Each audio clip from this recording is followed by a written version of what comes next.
Anda TV menebar hikmah bersandar Al-Quran dan As-Sunnah. Bismillahirrahmanirrahim. Innal hamdalillah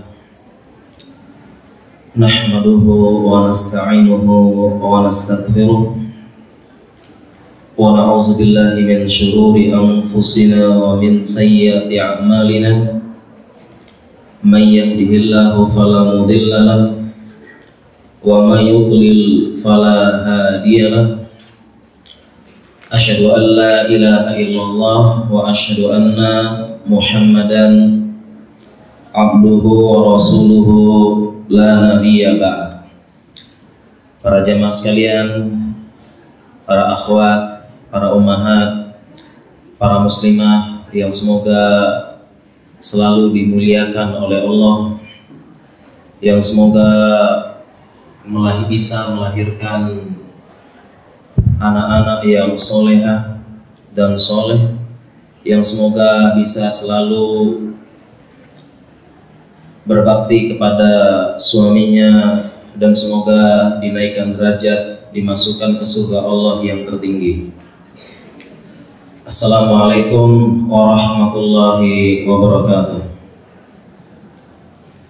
Alhamdulillah, segala puja dan puji kepada Allah.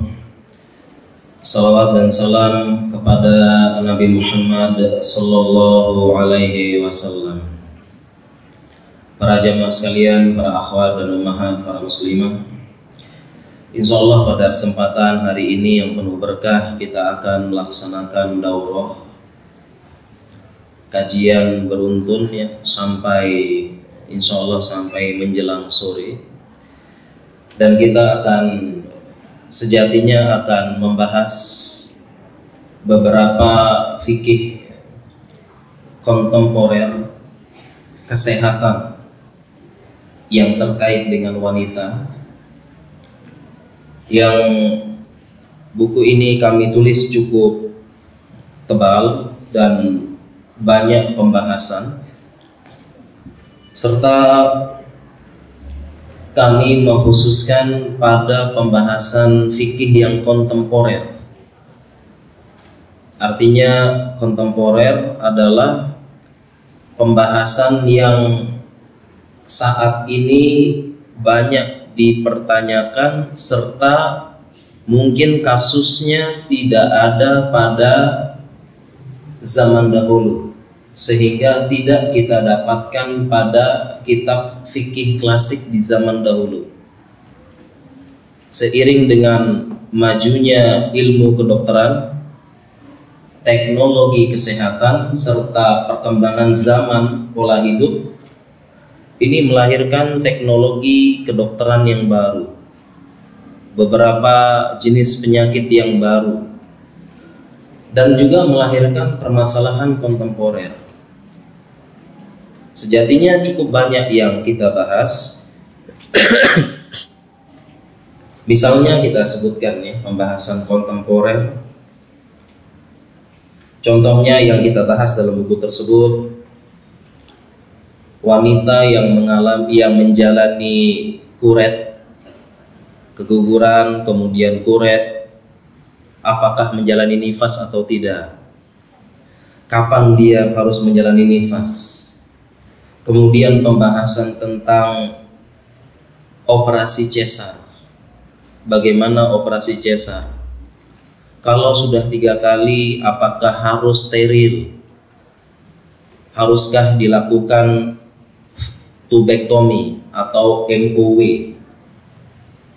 Kemudian apa hukum dari Bang ASI? Apa hukum menyusui lebih dari 2 tahun?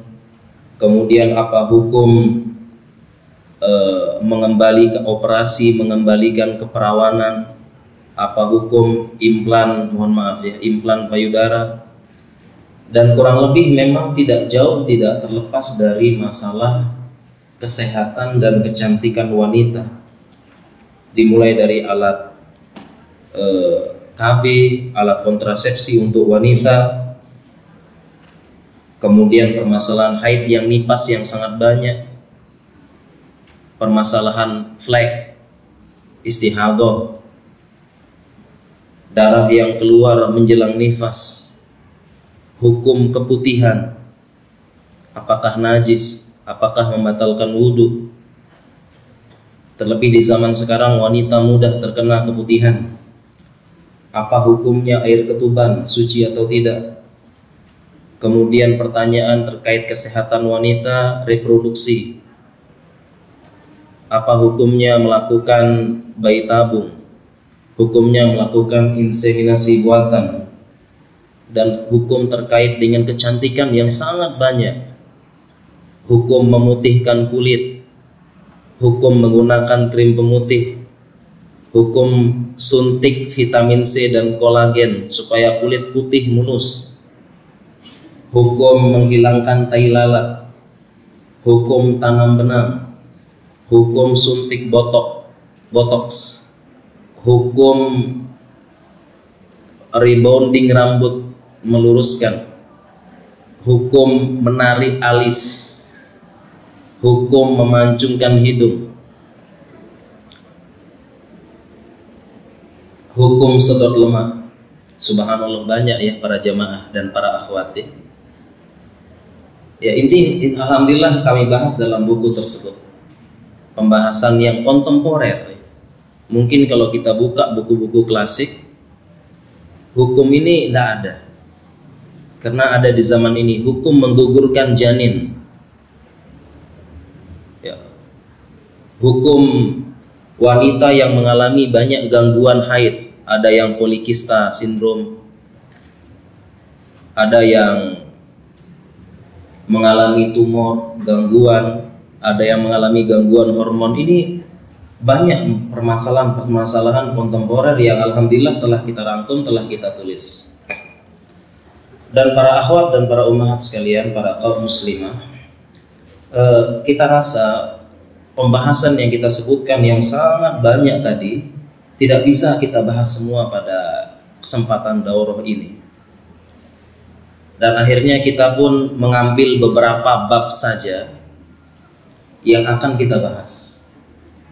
Selebihnya mungkin kita akan memperbanyak tanya jawab, ya, agar apa yang ingin diketahui, apa yang ingin dipahami lebih dalam bisa kita bahas. Karena kalau semua mungkin tidak bisa ya. Termasuk juga pembahasan-pembahasan yang sangat banyak memang ya. Belum lagi pembahasan menggunakan pil pencegah haid ketika umroh, atau ketika 10 malam Ramadan pakai pil pencegah haid. Biar fokus, ini hukumnya apa ya. Dan sangat banyak pembahasannya. Dan insya Allah dari semua pembahasan tersebut yang kita ambil babnya adalah sebagaimana judul, yaitu kita membahas tentang bab kecantikan. Kita membahas tentang bab kecantikan. Ya. Kita khususkan bab ini dari sekian bab yang kita akan bahas. Baiklah para akhwat, para ummahat dan para muslimah sekalian, berbicara tentang kecantikan dan keindahan. Yang namanya wanita tidak terlepas dari kata-kata cantik. Semua wanita ingin terlihat cantik. Dan memang kecantikan merupakan fitrahnya wanita. Siapapun itu, bagaimanapun bentuk wajahnya, bagaimanapun bentuk fisiknya, semua wanita ingin cantik. Dan memang dunia para wanita tidak jauh, tidak kurang bagaimana seputar kecantikan. Merawat diri, merawat badan, merawat rambut, merawat tubuhnya, memperhatikan pakaian, memperhatikan baju, celana, perhiasan, anting dan sebagainya. Semua untuk apa? Semua untuk kecantikan. Dan memang itu fitrahnya perempuan.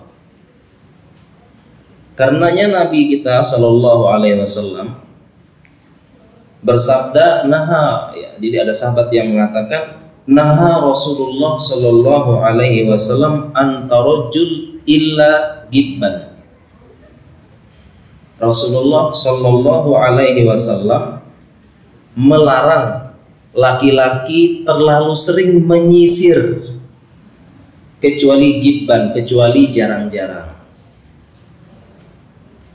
Jadi hadis ini menjelaskan memang Rasulullah Sallallahu Alaihi Wasallam membawa sisir, tapi beliau melarang laki-laki terlalu sering menyisir, berkaca dan sebagainya. Kenapa?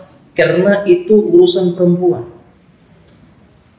Jadi jangan sampai ada laki-laki baru punya jerawat sedikit stres, baru ndak kinclong sedikit stres. Laki-laki itu bukan sifat laki-laki. Dikit-dikit ngaca, dikit-dikit rambutnya acak-acak sedikit langsung cari kaca. Itu bukan laki-laki. Kenapa? Karena itu sifat perempuan. Sehingga kalau perempuan sedikit-sedikit ngaca, ada jerawat langsung stres, baru dibilang jeng kok gemukan sedikit, sebulan tidak makan. Jeng kok agak kusam sedikit ya, aduh langsung diamplas, gitu ya. Jadi walaupun hanya satu patah, dua patah kata, kalau menyentuh yang namanya kecantikan wanita, wanita langsung, aduh, nggak bisa tidur malamnya ya. Jangan udah kusam sedikit nih, langsung pikiran nih. Memang perempuan begitu. Fitrahnya mereka tidak jauh, tidak lebih. Mereka bagaimana memperhias diri, mempercantik diri, dan sebagainya. Dan tentunya agama Islam ya sangat memperhatikan hal ini. Agama Islam sudah mengatur bagaimana kecantikan wanita, apa definisi cantik, bagaimana syariat mengatur kecantikan, bagaimana sih cantik menurut syariat, ya usaha-usaha agar perempuan cantik, dan yang penting untuk siapa kecantikan tersebut. Bahkan agama Islam agama yang identik dengan keindahan. Di mana ada pernah seseorang bertanya, Nabi SAW pernah bersabda, la yadkhulul jannata man kana fi qalbihi mithqala dzarratin min kibr. Tidak akan masuk surga orang yang dalam hatinya ada sebesar biji dzarrah kesombongan. Karena hanya Allah yang berhak sombong. Manusia apa yang mau disombongkan? Kemudian waqala rajulun, ada yang mengatakan, inna rajula yuhibbu ayyakuna thawbahu hasanan wa na'lahu hasanan. Kalau ada laki-laki yang ingin bajunya indah, sendalnya indah, apakah ini termasuk sombong? Jawaban Rasulullah SAW tidak. Beliau langsung bersabda, innallaha jamilun yuhibbul jamal. Sesungguhnya Allah itu maha indah dan mencintai keindahan. Kemudian beliau menjelaskan definisi sombong, al-kibru batarul haqq wa ghamtun nas. Yang namanya kesombongan itu menolak kebenaran dan merendahkan manusia. Jadi Islam pun mengajarkan keindahan, suatu hal yang baik, bukan sombong. Kita keluar dengan baju yang bagus, baju yang rapi dan bagus, tidak mesti mahal. Kita menjumpai manusia dengan pakaian yang bagus, ini tidak masalah, bukan kesombongan. Ini membuktikan bahwasanya Islam sangat mendorong yang namanya kecantikan. Dan para wanita pun demikian ya. Terlebih di zaman ini ya. Di zaman ini sampai-sampai ada istilah beauty is pain dalam bahasa Inggris ya. Artinya cantik itu sakit. Di zaman ini sampai ada istilah cantik itu sakit. Kenapa kira-kira ibu-ibu? Ya, kenapa katanya cantik itu sakit? Kenapa? Karena memang kalau untuk menjadi cantik di zaman sekarang kadang-kadang harus sakit. Pertama dimulai dari facial ya. Facial itu kan dicongkel-congkel loh, congkel-congkel sakit-sakit sampai nangis-nangis. Sampai ini dicongkel-congkel sakit. Harus rutin setiap bulan. Kalau enggak balik lagi. Bagaimana bisa cantik lagi? Suntik macam-macam. Bagaimana cantik lagi? Rutin sedot lemak. Itu pun sakit. Bagaimana cantik lagi? Rutin tarik benang dan sebagainya. Bagaimana cantik lagi? Demikian. Jadi zaman sekarang sampai zaman sekarang katanya tadi beauty is pain, cantik itu sakit. Makanya tidak heran dengan teknologi di zaman sekarang itu wajah itu tiba-tiba bisa jadi berubah. Bisa berubah di zaman sekarang ya. Zaman kontemporer ini. Yang sebelumnya penampilan seperti biasa tiba-tiba kok jadi bagus. Ini mohon maaf ya, ada artis belum terkenal ya, pre and post bahasanya ya. Sebelum terkenal sama sudah terkenal kok jauh beda gitu ya. Karena sudah perawatan, operasi, suntik sana, suntik sedot dan sebagainya. Jangankan perempuan para jamaah sekalian, laki-laki jadi cantik bisa. Udah enggak ketahuan, ternyata dulu namanya Muhammad, Masya Allah ya. Namanya dulu bagus Muhammad, tiba-tiba jadi berubah jadi apa gitu. Laki-laki berubah, Masya Allah. Laki-laki transgender tuh laki-laki dulu, ya hitam kusam gitu ya. Punya jakun, sekarang jadi cantik ya, kalah-kalah perempuan, Masya Allah. Dengan teknologi sekarang berubah. Dan tentunya kita agama Islam, ya kita punya batasan, kita punya aturan yang langsung turun dari pencipta kita yang kita perlu perhatikan. Sehingga sangat penting bagi kita di zaman ini kita memperhatikan halal haram dari kecantikan tersebut. Kita perhatikan apa yang dibolehkan syariat, yang tidak, terutama di zaman ini. Dan kita perlu jelaskan kembali apa itu definisi cantik yang sebenarnya dalam syariat.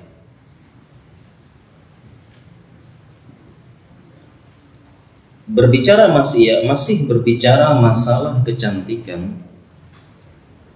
Allah menciptakan wanita itu memang untuk cantik. Allah ciptakan wanita untuk cantik, untuk jadi qurratu a'yun bagi para laki-laki.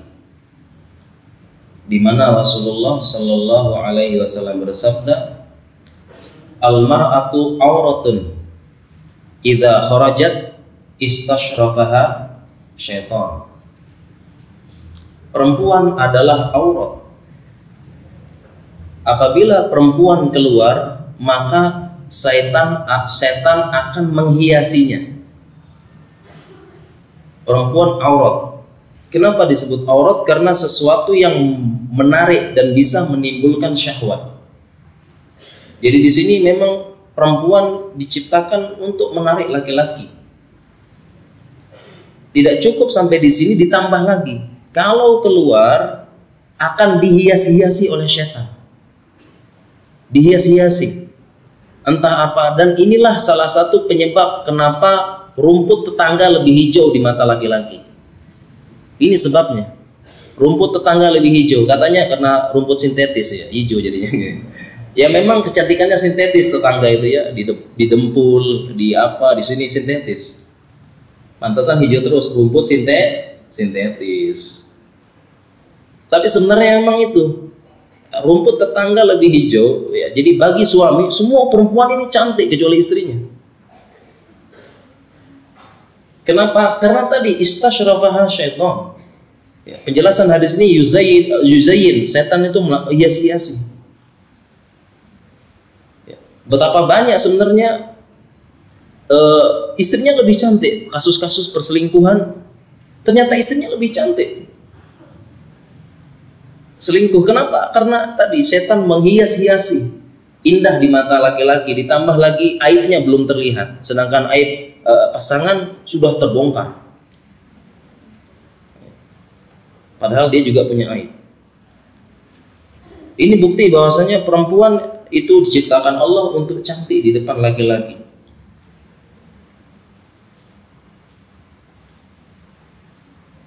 Tapi ada yang mengatakan, Ustadz, saya ini jelek. Saya akui saya jelek. Ada perempuan juga yang mengaku demikian, saya jelek. Emang definisi jelek apa sih gitu ya? Ustadz, saya ini jelek. Saya jelek. Tetapi para akhwat sekalian, dia mungkin definisi dia jelek. Menurut dia jelek. Ya. Mungkin menurut dia jelek. Dia katakan, saya tidak menarik laki-laki. Fisik saya, hidung, kulit saya. Tetapi ada ungkapan dalam bahasa Arab yang berbunyi likulli saqitatin laqitatin. Laqitatun. Setiap benda yang terjatuh pasti ada yang memungut. Jadi ada ungkapan bahasa Arab, setiap benda yang terjatuh pasti ada yang memungut.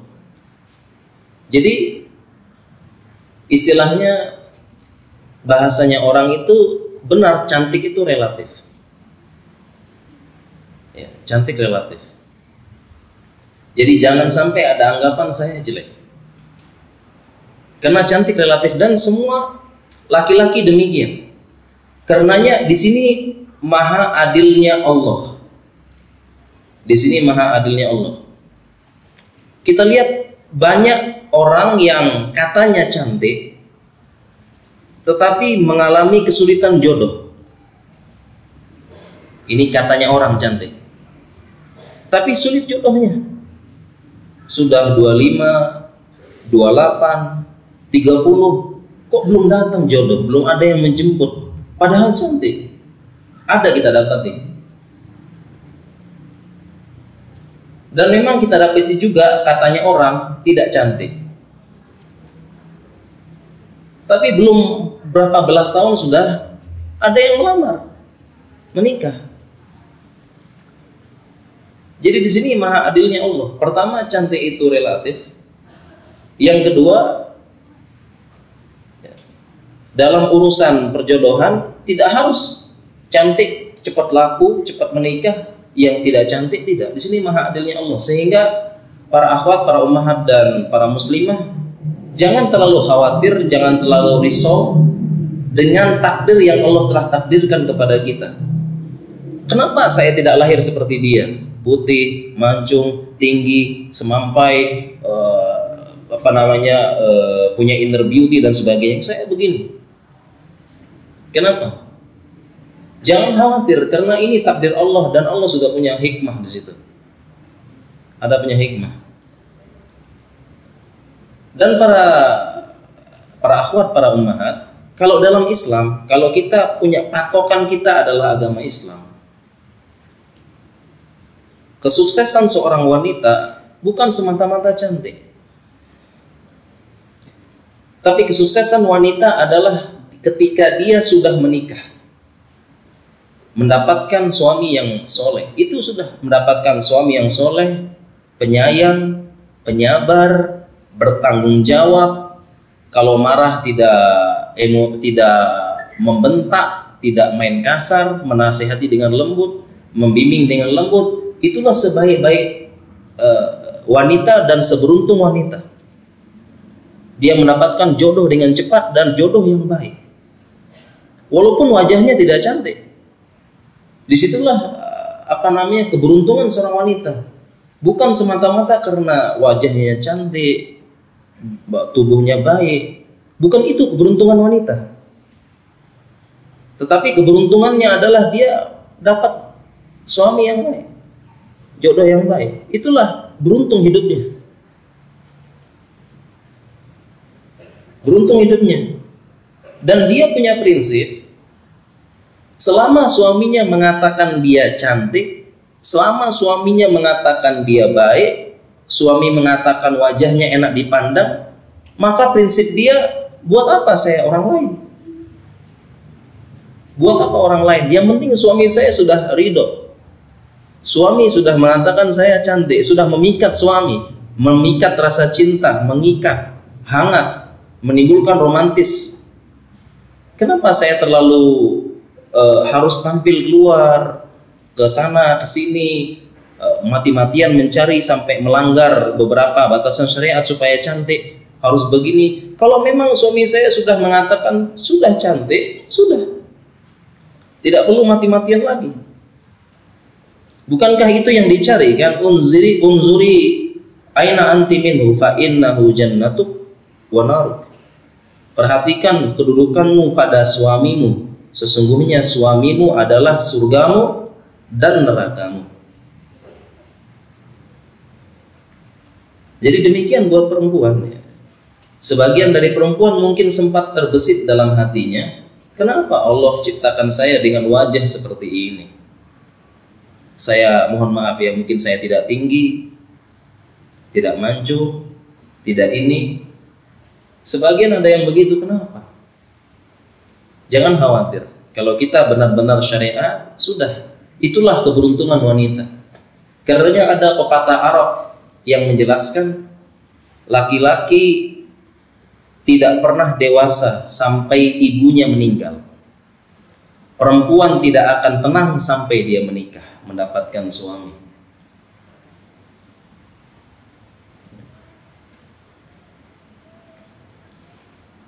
Jadi yang penting bagaimana? Ya. Yang penting suaminya. Suaminya menilai dia, tidak usah terlalu memaksakan diri, tampil dan sebagainya. Ridho suami. Bahkan ada dalam hadis yang sebagian ulama ikhtilaf ya tentang hukum hadis ini. Ya, ada yang mensahih, ada yang menghasankan, ada yang mendoaifkan. Ayyuma imra'atin matat wa zawjuha anha radin dakhalatil jannah. Wanita manapun yang meninggal dalam keadaan suaminya ridho, masuk surga. Masuk surga. Dan sejalan dengan hadis-hadis yang lain. Idza sholatil mar'atu khamsaha wa shamat syahraha wa hafizat farjaha wa ata'at ba'laha qila laha udkhulil jannati min ayyi abwabi syi'ti, kama qala Rasulullah SAW. Perempuan yang apabila wanita sholat 5 waktu, puasa Ramadan, menjaga kehormatannya, mentaati suaminya, akan masuk surga dari pintu mana saja, insya Allah. Jadi bagi perempuan hanya 4 ini saja: sholat 5 waktu, puasa Ramadan, menjaga kehormatan, dan mentaati suaminya. Hanya 4 ini masuk surga dari pintu mana saja. Sedangkan laki-laki kalau mau masuk pintu sholat harus banyak sholat. Mau masuk pintu puasa, pintu rayyan harus banyak puasa, banyak-banyak. Tidak hanya yang wajib, sunnah juga. Bahkan ada sahabat datang kepada Nabi, ya Rasulullah, uridu murafataka fil jannah, saya ingin bareng sama engkau di surga. Apa kata Rasulullah SAW? Fa'inni ala nafsika bikathratis sujud. Kalau begitu, bantu saya terhadap dirimu banyak-banyak sujud. Yang pertama, ini sahabat, amalnya sudah banyak, sholatnya mungkin sudah banyak, disuruh banyakin sholat lagi. Jadi kalau pengen ini, laki-laki berat nih. Dan salah satu hadis yang menyebutkan Abu Bakar dipanggil dari pintu mana saja, itu sekelas Abu Bakar. Tapi bagi perempuan 4 ini aja: sholat, puasa, jaga kehormatan, taat pada suami, ini aja. Tapi Ustadz, taat sama suami ini yang berat gitu. Salah satu lagi, menjaga kehormatan. Ini juga terlebih di zaman sosmed ini, zaman sosmed, zaman WhatsApp, zaman ini menjaga kehormatan ini harus ya perempuan ya. Ini tantangan di zaman sosmed. Hanya 4 ini gampang masuk surga. Jadi perempuan ini gampang masuk surga, gampang juga masuk neraka. Karena mayoritas penduduk surga, penduduk neraka adalah wanita. Mayoritasnya wanita penduduk neraka. Ini bukan saya, Pak, para ibu-ibu ya.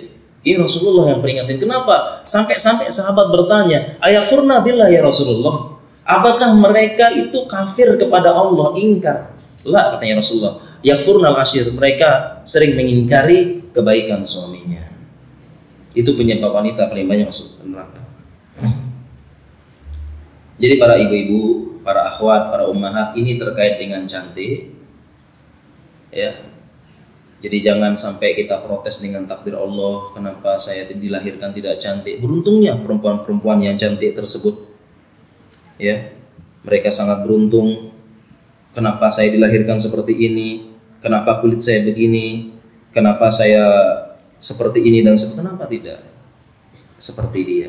Ah, ini kita jangan protes takdir Allah, dan kita tidak tahu apa yang dialami oleh saudari kita yang dianugerahkan mungkin wajah dan tubuh yang cantik. Mereka ujian juga, ujian bagi mereka. Terkadang muncul kesombongan karena saya cantik, sombong,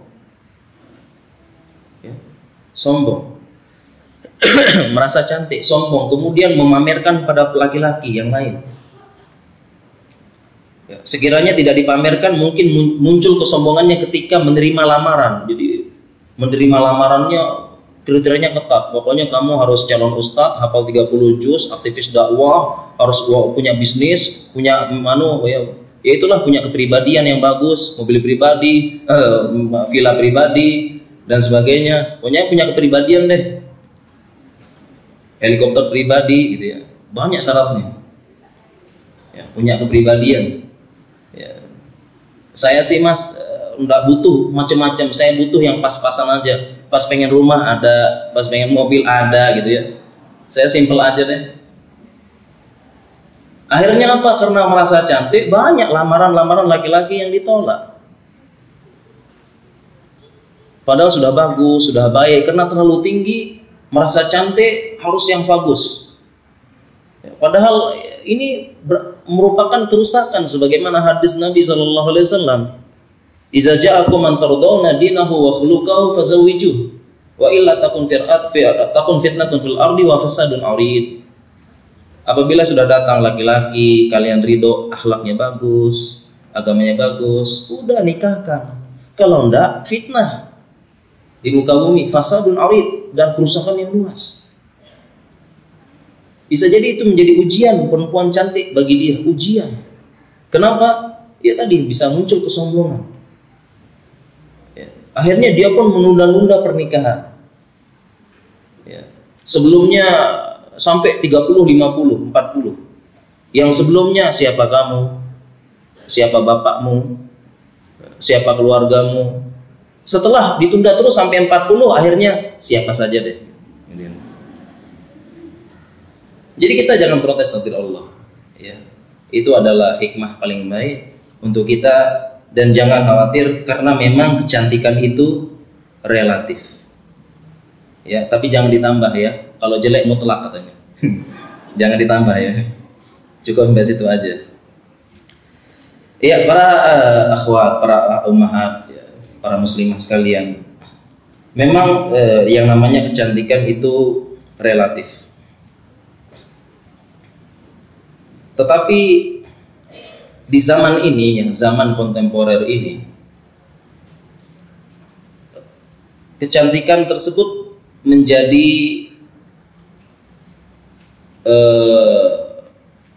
satu konsep. Kecantikan tersebut menjadi satu konsep. Di zaman dahulu belum ada TV, belum ada internet, belum ada media, belum ada YouTube, belum ada video dan sebagainya. Di zaman dahulu kecantikan benar-benar relatif.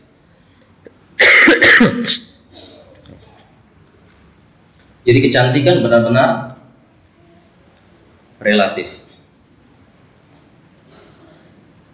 Dan standar kecantikan berbeda-beda di antar daerah, antar suku, antar tempat, antar benua.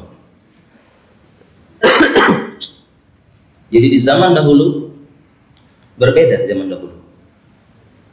Standar kecantikan benar-benar relatif zaman dahulu. Contoh ada yang mengatakan dahulu yang namanya Cleopatra itu sangat cantik. Cleopatra, Ratu Mesir sangat cantik. Konon katanya membuat Julius Caesar takluk, ingin mempersunting penguasa Romawi. Cantik katanya. Perawatannya mandi madu, mandi susu, bahkan wallahu ta'alam sampai mandi darah perawan. Cantik.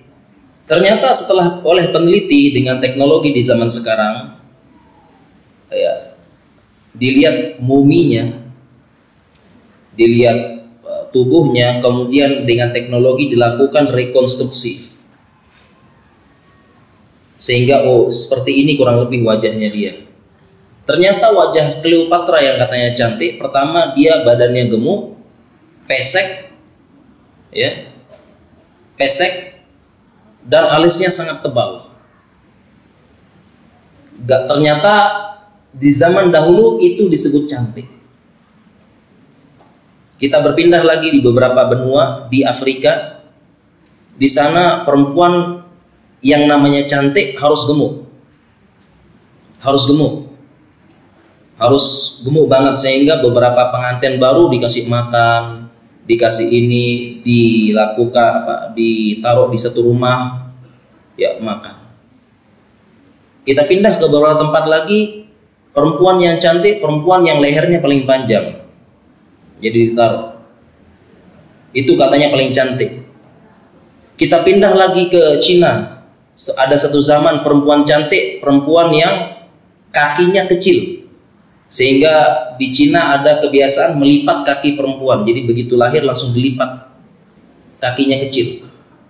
Kita pindah lagi berapa tempat, perempuan yang cantik, perempuan yang lehernya lubangnya makin panjang.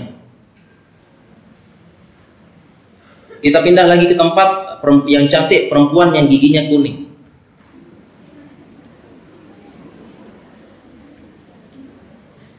Jadi di zaman dahulu belum ada TV, kalaupun ada terbatas. Belum ada internet, itu kecantikan benar-benar relatif.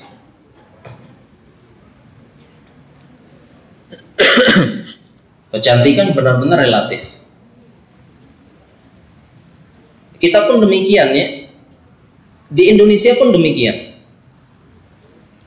Indonesia pun demikian. Di zaman dahulu, ini mohon maaf ya ibu-ibu, saya pelajari ini, memang saya pelajari. Jadi waktu saya kuliah kedokteran, ini definisi cantik ini kita pelajari. Definisi cantik kita pelajari. Dari mana? Dari pelajaran bedah plastik. Jadi waktu dulu saya mendapatkan kuliah bedah plastik, itu diajarkan definisi cantik. Karena memang tujuan bedah plastik itu membuat cantik. Jadi kurang lebih tahu banyak gitu ya. Jangan jauh-jauh kita pindah ke Indonesia. Ya, di zaman tahun 60, mungkin tahun 70, definisi cantik bagi wanita Indonesia adalah wanita yang berkulit sawo matang dan badannya agak gempal berisi. Itu disebut cantik di zaman dahulu, tahun 60-an, 70-an. Definisi cantik. Ya. Jadi berubah-berubah. Nah, dengan zaman sekarang adanya internet, sosial media, TV, maka seluruh dunia definisi cantik menjadi satu. Ya, definisi cantiknya menjadi satu. Saya izin minum dulu ya.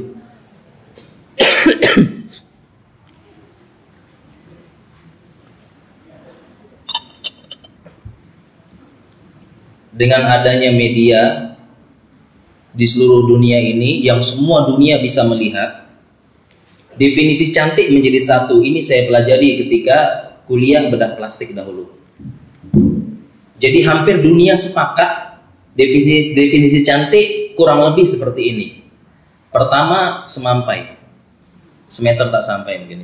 Oh enggak ya, semampai. Yang kedua, kurus dan langsing. Yang ketiga, rambut panjang, terurai dan tebal. Yang ketiga, dagunya lancip sedikit. Yang keempat, hidung harus mancung. Bukan mancung ke dalam, Bu ya. keluar. Kemudian alis tebal dan melengkung. Ya. Kemudian jidatnya tidak terlalu lebar.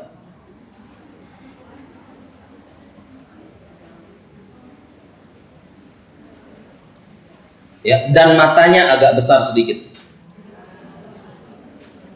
Jadi itu kurang lebih definisi cantik yang menjadi kesepakatan internasional. Kenapa? Karena kepengaruh sama media. Ada tokoh cantik, ada perempuan cantik jadi panutan. Oh, ini yang cantik berarti. Ini yang cantik ini, dan semua orang ikut-ikutan pengen seperti itu. Ya. Bahkan ada berita di Korea itu, di sana operasi plastik laris manis. Bahkan hadiah ulang tahun paling baik adalah uang dari orang tua untuk operasi plastik. Makanya katanya juri kontes kecantikan di Korea bingung kenapa wajahnya sama semua. Kenapa? Ketika mau operasi tinggal kasih foto artis ini, saya pengen artis ini jadi mirip. Ya, tidak hanya laki-laki, perempuan juga ya, tidak hanya perempuan, laki-laki juga Korea begitu, operasi plastik juga. Sehingga ketahuan originalnya pas lahir anaknya. Oh, begini aslinya.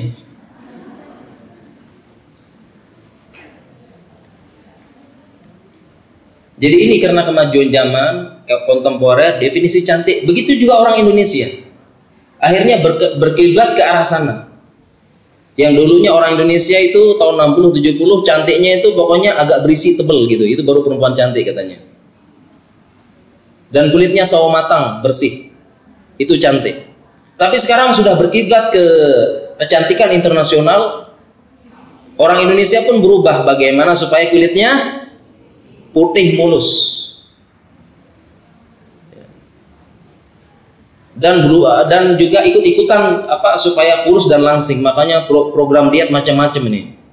Mulai dari jangan makan nasi, jangan makan ini, mulai yang ini dan sebagainya. Bagaimana supaya kurus, langsing, ya, benar-benar langsing.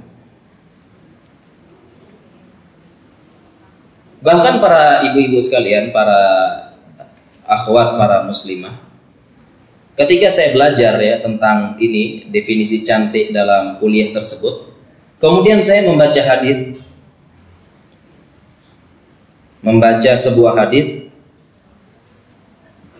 yang semakin yakin membaca hadis dan penjelasan ulama, yang membuat saya semakin yakin kalau di zaman dahulu cantik itu relatif, sebelum adanya sosial media, internet dan video. Dari mana?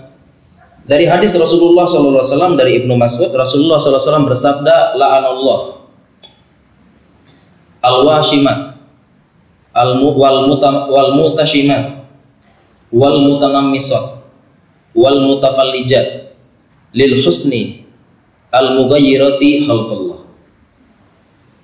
Rasulullah SAW bersabda, Allah melaknat al-washimah, perempuan yang mentato, wal mutashimah, perempuan yang minta ditato, wal mutanammisat, yang mencabut bulu alisnya. Kemudian yang keempat dalam hadis ini, wal mutafallijat. Mutafallijat ini adalah perempuan yang mengkikir giginya. Perempuan yang mengkikir giginya sehingga giginya jadi jarang-jarang. Itu mutafallijat. Jadi dia punya gigi itu dikikir. Ini sela-selanya dikikir sehingga menjadi jarang-jarang. Jadinya lil husni, untuk kecantikan. Saya baca ini, buat apa sih perempuan ini kok ngikir gigi seperti ini buat cantik? Ya. Justru bagi orang Indonesia ini kan aneh ini. Ya tidak, ibu-ibu? Mau enggak biar cantik di bolok ini dikikir-kikir biar jarang-jarang? Enggak mau kan? Tapi orang Arab zaman dahulu, yang namanya perempuan cantik adalah perempuan yang giginya jarang-jarang, punya jarak sedikit, sehingga katanya terlihat lebih muda dan terlihat lebih cantik. Jadi standar kecantikan saat itu, perempuan yang giginya agak jarang-jarang, tidak terlalu padat, itu adalah perempuan yang muda dan cantik. Sehingga perempuan saat itu untuk cantik, mereka melakukan hal itu, mutafallijah. Jadi standar kecantikan zaman dahulu berbeda, berarti kan? Ternyata berbeda. Kalau kita sekarang, kenapa seperti ini? Ya. Dan beda-beda standarnya. Ada yang suka kalau punya gigi gingsul semakin manis katanya. Kalau enggak suka juga, kayak Dracula, gitu ya. Jadi memang ya kecantikan itu relatif. Tapi memang di zaman ini sudah mulai jadi kesepakatan bahasanya tuh muttafaqun alaih gitu ya, alaiha. Ya, mulai kesepakatan standar kecantikan demikian. Yang kita sebutkan tadi, dan orang Indonesia ikut-ikutan. Karena pengaruh tadi. Dan dalam ilmu bedah plastik pun pesanannya seperti itu. Bagaimana caranya? Putih, mancung, ya memancungkan hidung. Kemudian satu lagi belum saya sebutkan, bibir agak tebal sedikit. Makanya bibirnya disuntik botox ya. Ya, bibir tebal ya. Mohon maaf katanya lebih sensual, wallahu alam ya. Ya begitulah. Jadi standar internasionalnya demikian.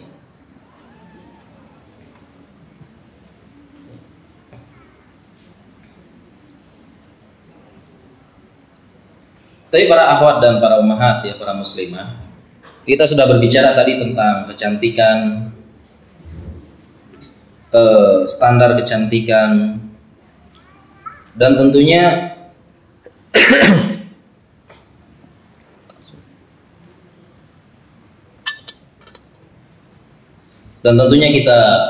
kita ini memiliki agama. Kita punya agama Islam yang sudah lengkap, sudah mengatur segalanya, telah disempurnakan oleh Allah. Al-yawma akmaltu lakum dinakum wa atmamtu alaikum ni'mati wa raditu lakumul Islam madinah. Tentunya kita harus memperhatikannya. Memang perempuan harus cantik. Perempuan perlu memperhatikan kecantikannya. Tetapi kita punya batasan, punya aturan, punya rambu-rambu syariat. Dan kita harus memperhatikan halal haram kecantikan. Yang perlu diperhatikan dua. Yang pertama, itu halal dan haram cantik untuk siapa. Yang kedua, bagaimana memperoleh kecantikan tersebut. Yang pertama, kecantikan perempuan, wanita. Untuk siapa kecantikannya? Tadi sudah kita jelaskan di awal. Kecantikan perempuan hanya untuk suaminya. Jadi perempuan harus benar-benar sadar dia ingin cantik, dia melakukan berbagai macam upaya supaya cantik. Itu untuk siapa dulu? Itu hanya untuk suaminya. Sehingga ada ungkapan, engkau memang cantik tetapi bukan konsumsi publik.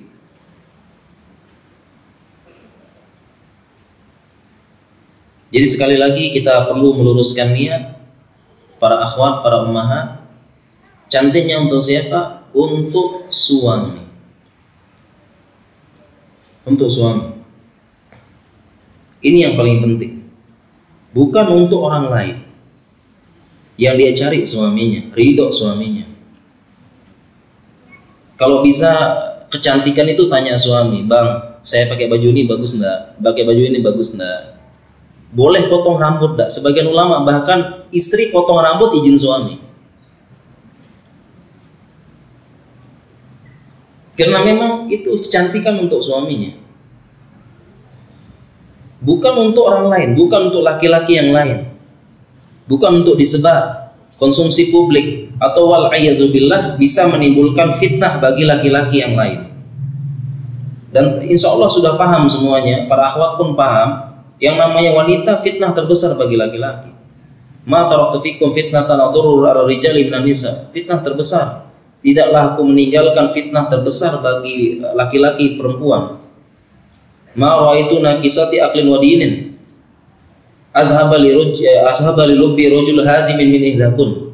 Tidaklah kau melihat yang kurang agama dan akalnya bisa menghilangkan akal sehat laki-laki yang sudah hazim, yang sudah kokoh beragama, yaitu kalian para wanita. Dan juga sangat banyak. Bahkan yang menghancurkan Yahudi adalah Bani Israel wanita. Padahal Yahudi sudah Allah sebutkan dalam Al-Quran, faddalna alal alamin. Faddaltukum alal alamin. Ini Bani Israel sudah kami berikan tingkat yang tinggi, kami lebihkan dari alamin, manusia yang lain saat itu, di semesta alam saat itu. Yahudi pintar, cerdas. Tapi apa kata Rasulullah SAW? Fattaqud dunya fattaqun nisa. Hati-hati dengan fitnah dunia, hati-hati dengan fitnah wanita. Fa inna awwala fitnati Bani Israila kanat fin nisa. Karena pertama kali fitnah yang menimpa Bani Israel yang pintar tersebut, yang cerdas, yang sampai sekarang menguasai ekonomi dunia, kanat fin nisa, karena perempuan. Dan itu pula yang digunakan mereka untuk menghancurkan kaum muslimin. Kalau sudah perempuannya rusak, rusak komunitas tersebut. Dengan merusak perempuan, rusak semuanya. Pertama, merusak laki-lakinya. Yang kedua, merusak anak-anak mereka. Karena perempuannya rusak, laki-laki rusak. Perempuan rusak, mendidik anak-anak yang rusak juga nanti. Hancur. Jadi ini perlu kita luruskan. Ya, jangan sampai perempuan muslimah ikut-ikutan cantiknya untuk publik, cantiknya untuk laki-laki lain, cantiknya hanya untuk suaminya. Ketahuilah bahwasanya kebahagiaan itu ada pada ridho suami. Suami yang menyayangi, suami yang menaungi, suami yang memberikan perlindungan, suami yang ridho. Itulah kebahagiaan dan puncak kebahagiaan serta kesuksesan wanita. Di situ dia bahagia, berusaha mencari ridho suaminya. Di situ kebahagiaan. Karena dia ketika perempuan mencari ridho suaminya, suaminya sayang, penyayang, sabar, lembut, mencurahkan perhatian, itulah kebahagiaan wanita. Jangan sampai ikut-ikutan mencari kebahagiaan di luar, mencari pujian laki-laki, mencari sanjungan perempuan yang lain, mencari ini, bukan, itu bukan kebahagiaan. Laki-laki memuji hanya syahwatnya, laki-laki memuji hanya ada maunya, laki-laki mengundang laki-laki yang memuji bukan ikhlas, hanya ingin syahwat. Ingin syahwat.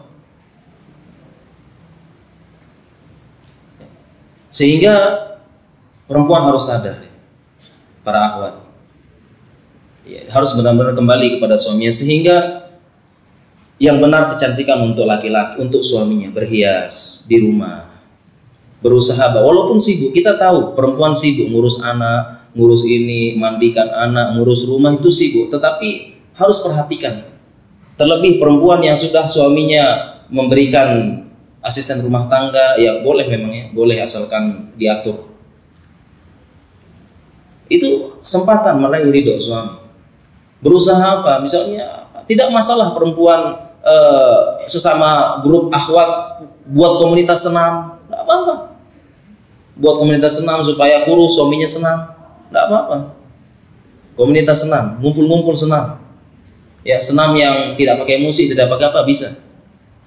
Senam ngumpul supaya sehat, supaya bagus tubuhnya, tidak apa-apa. Cari ridho suaminya.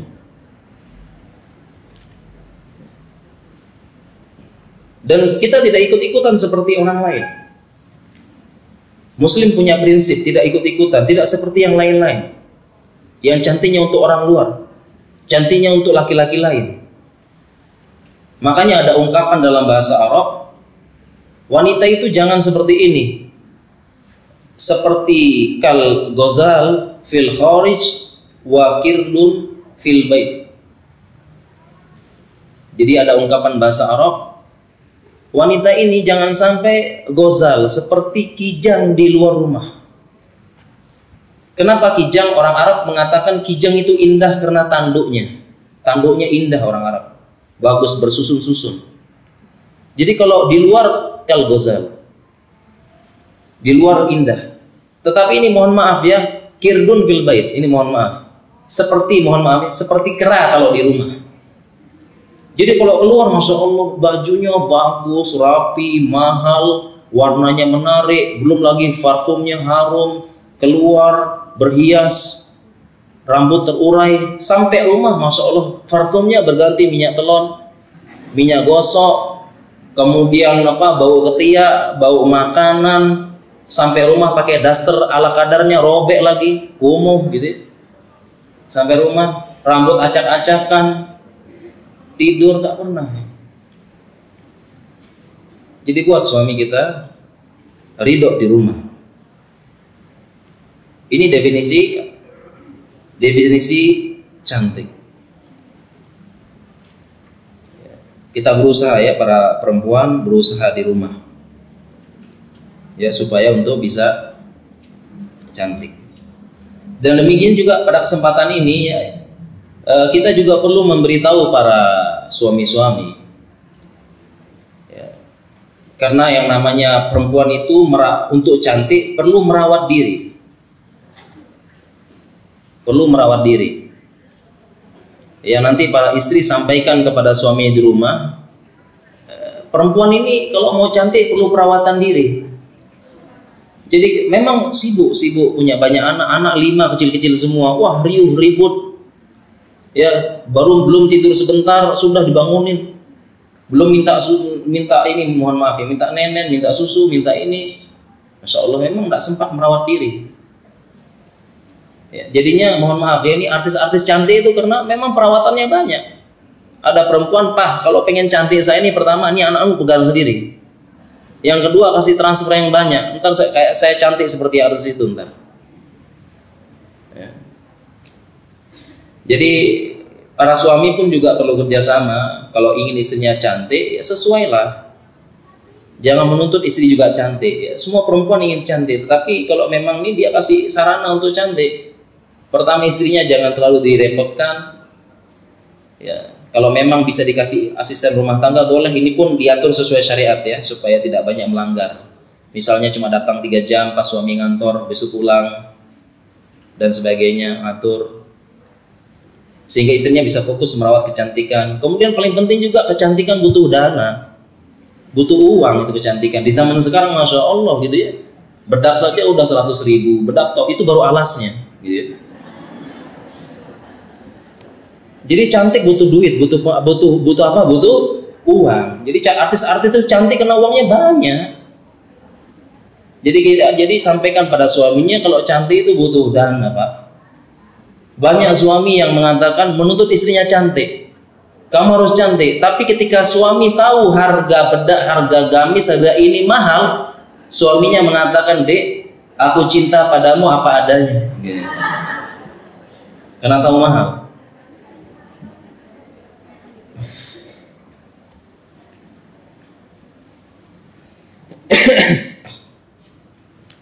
Ya, sehingga para akhwat sekalian,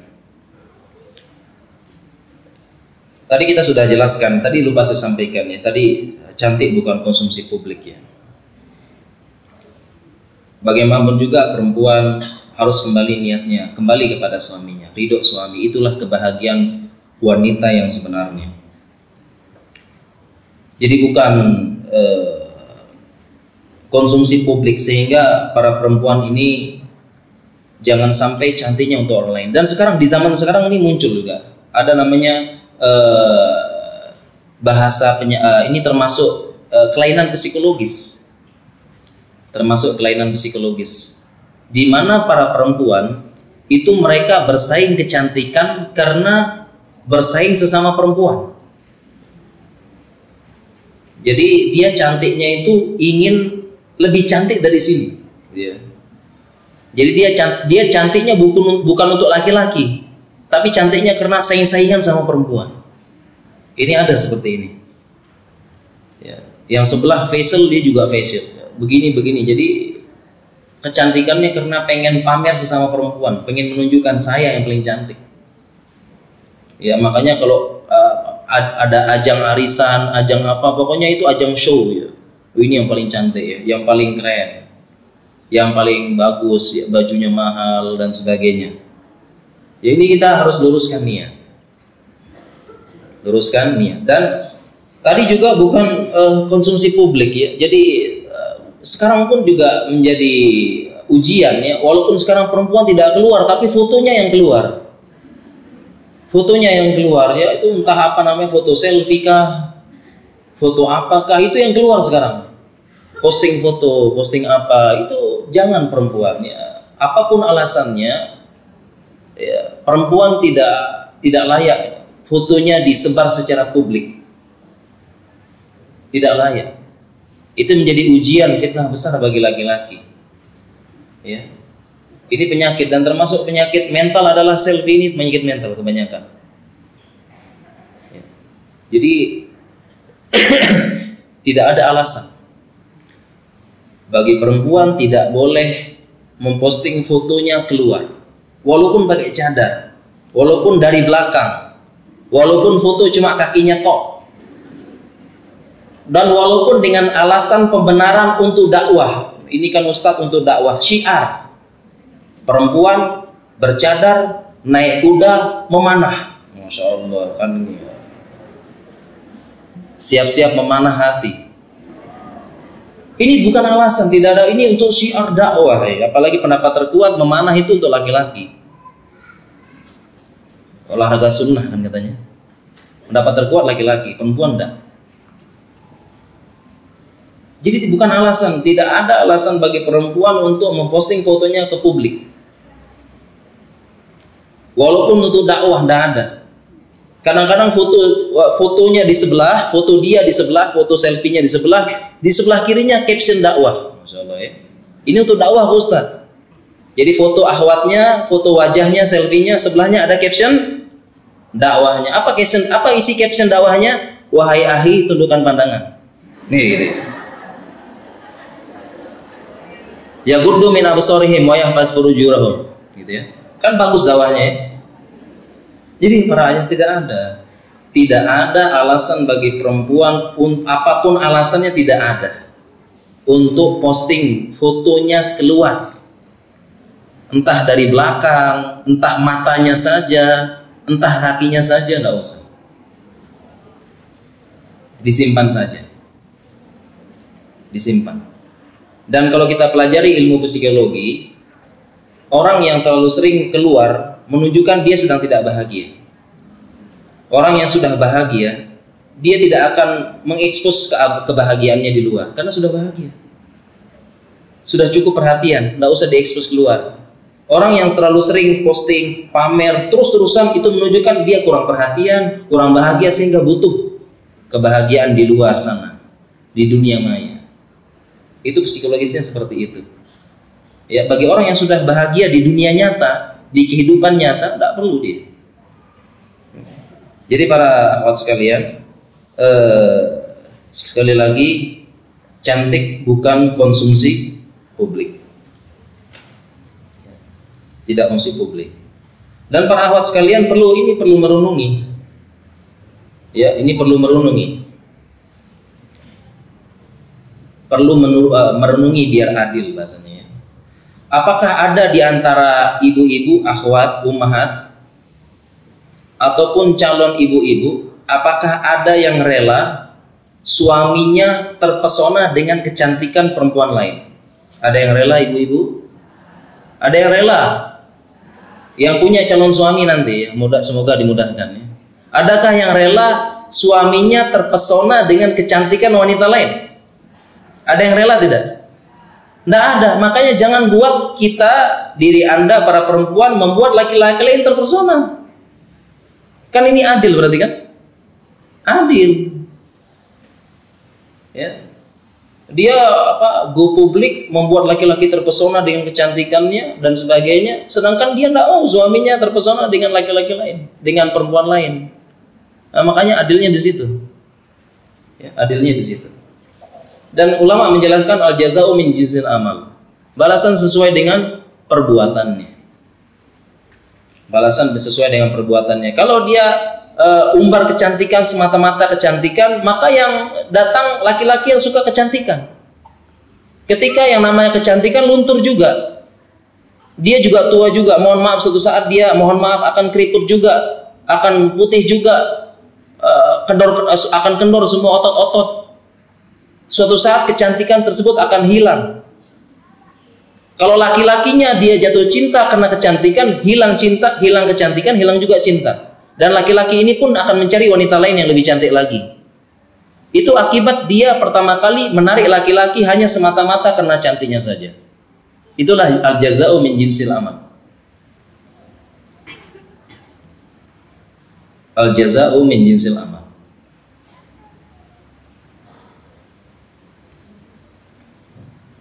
Oleh karena itu, perempuan juga perlu mendefinisikan ya. Jadi para wanita, para akhwat, dia tidak semata-mata ingin cantik saja, ingin cantik secara fisik. Tetapi perempuan juga harus paham, mereka juga harus memahami apa definisi cantik yang sesungguhnya menurut Islam. Apa definisi cantik menurut Islam? Orang mengatakan perempuan itu harus cantik wajahnya dan cantik akhlaknya. Dan kecantikan akhlak lebih penting. Kenapa? Kecantikan wajah membuat laki-laki menatap. Kecantikan akhlak membuat laki-laki menetap.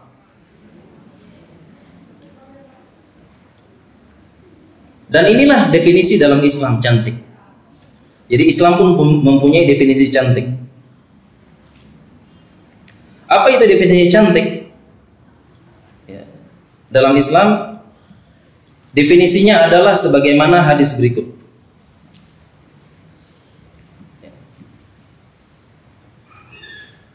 Rasulullah SAW bersabda, "Ala ukhbiruka bi khairi ma yaknizul mar'u." Maukah kalian aku informasikan sebaik-baik perbendaharaan bagi laki-laki? Rasulullah SAW melanjutkan, "Al-mar'atus sholihah." Wanita yang solehah. Kemudian beliau melanjutkan, "Idza nadhara ilaiha sarrathu wa idza amaraha ata'athu wa idza ghaba anha hafizathu." Apa sebaik-baik perempuan tersebut yang menjadi perbendaharaan laki-laki? Apabila dilihat menyenangkan. Idza nazara ilaiha sarrathu. Apabila dilihat menyenangkan. Nah, inilah definisi cantik dalam syariat. Kalau dilihat menyenangkan.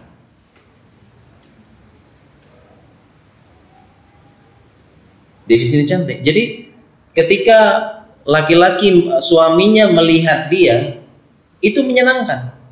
Itulah definisi cantik. Membuat suaminya senang lihat. Membuat rindu bisa jadi. Membuat ingin segera pulang ke rumah, lupa sama kantor. Kenapa tadi? Idza nazara ilaiha sarrathu. Kalau dilihat menyenangkan, itu definisi cantik menurut syariat. Meskipun wajahnya tidak cantik, meskipun kurang cantik, tetapi suaminya lihat menyenangkan terus. Ini yang katanya orang kecantikan akhlaknya, luhur budinya. Memang dia tidak cantik, tapi suaminya senang lihat, senang ngobrol, senang melihat, senang berinteraksi. Dan karena ridho suaminya, akhirnya suaminya pun mencurahkan kasih sayang dan perhatian pada dia. Dan itulah kebahagiaan utama wanita.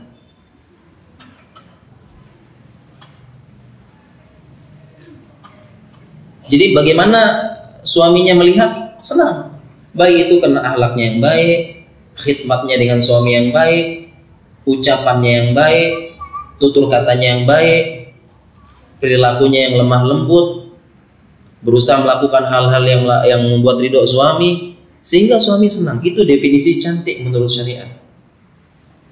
Dan yang mendukung itu adalah lanjutannya, idza amara atau athu. Kalau laki-laki perintahkan, dia taat, tidak banyak melawan.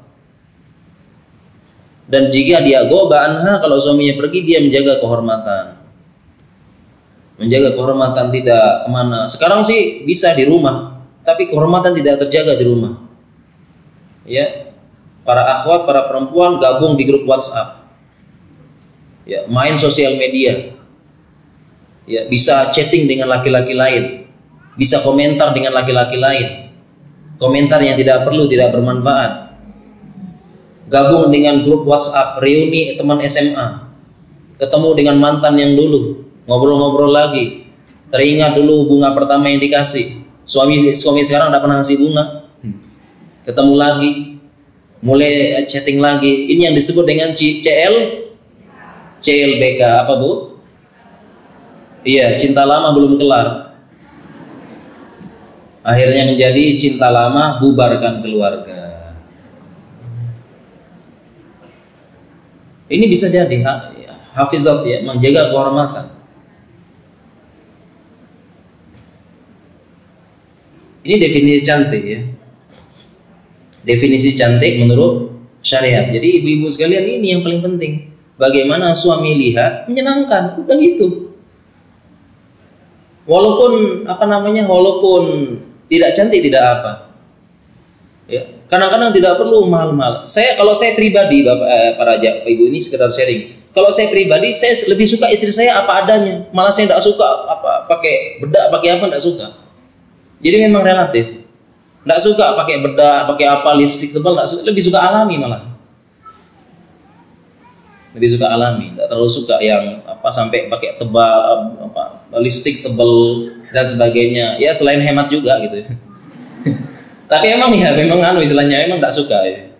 Jadi yang beda-beda. Jadi tergantung suaminya. Beda-beda.